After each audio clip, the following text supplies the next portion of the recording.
Today we're going to cover how to assign the pitch at the page level, but also at the condition level, so that way if you have different fields on your roof that you need to measure with different pitches, you get the accurate quantity of material. So to add the page pitch, you're going to either edit the page properties or you're going to use the page properties icon from the conditions breadcrumb. In this case, I'll go back to the page's breadcrumb, I'll click the edit button, and I'm going to add my pitch in the page properties. In this case, my pitch is a 412.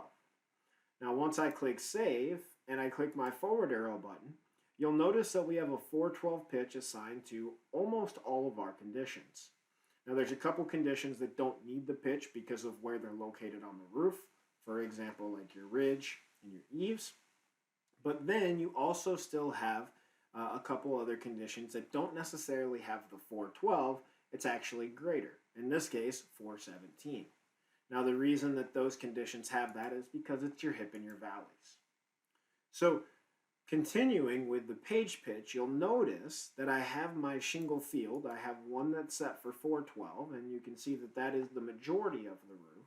But then you'll notice that I have two additional pitched areas on this project as well.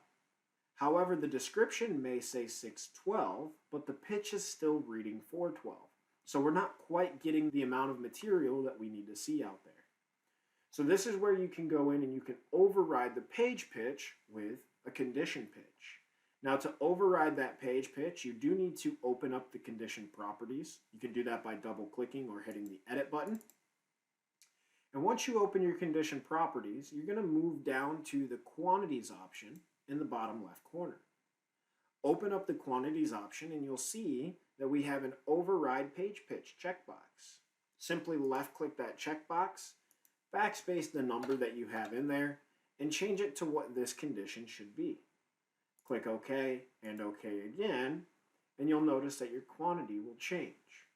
We'll do that again here on the 812 pitch. Again, simply open up your condition properties, go down to quantities, override page pitch, delete the numbers you don't want, type in the new, OK, and OK again. Now this is how you can go in and adjust the pitch for the area specifically.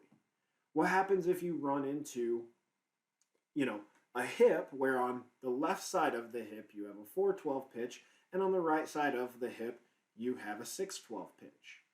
Well, in that case, what you could do is you could open up your hip condition, you could go down to quantities, and that's where we're going to use the compound pitch option here. Once you go in and put the compound pitch option in, realistically, you have a pitch of 412. Your compound pitch would be a 612. Say OK, and now you're going to see that this is producing a 517. The reason this is 517 is because on the left side you had a 412 pitch, and on the right side you had a 612 pitch. We're simply taking the average here. So the average between the two would be 5. 6 plus 4 equals 10. Divide that by 2, and that gives you your 517 for your compound pitch. Now, if you're making any adjustments to the pitch or you're running into any issues as you're setting up a project, feel free to give us a call on the tech line, and we'd be happy to assist you in any way we can in getting this pitch set up properly. Thank you for watching, and have a great day.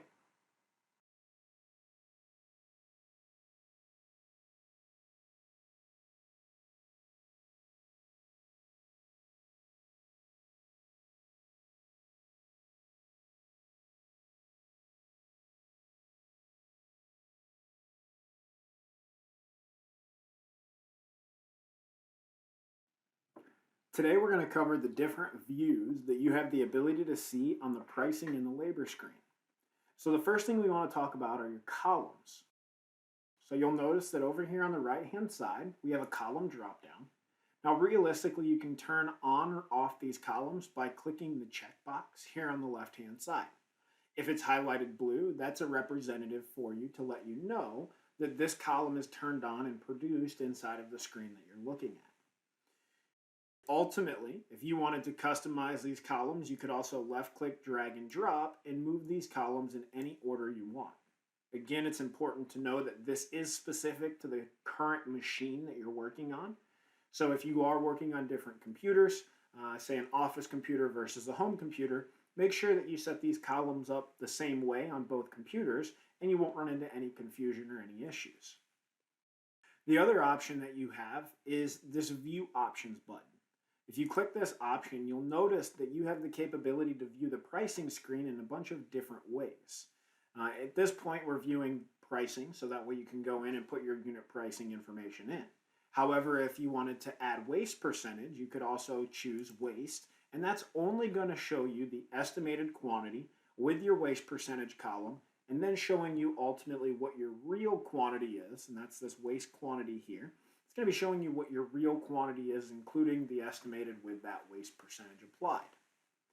Another capability you have with the view options is viewing the user codes that are available to you. And if you needed to make changes to those user codes, this is a very quick way to be able to do that.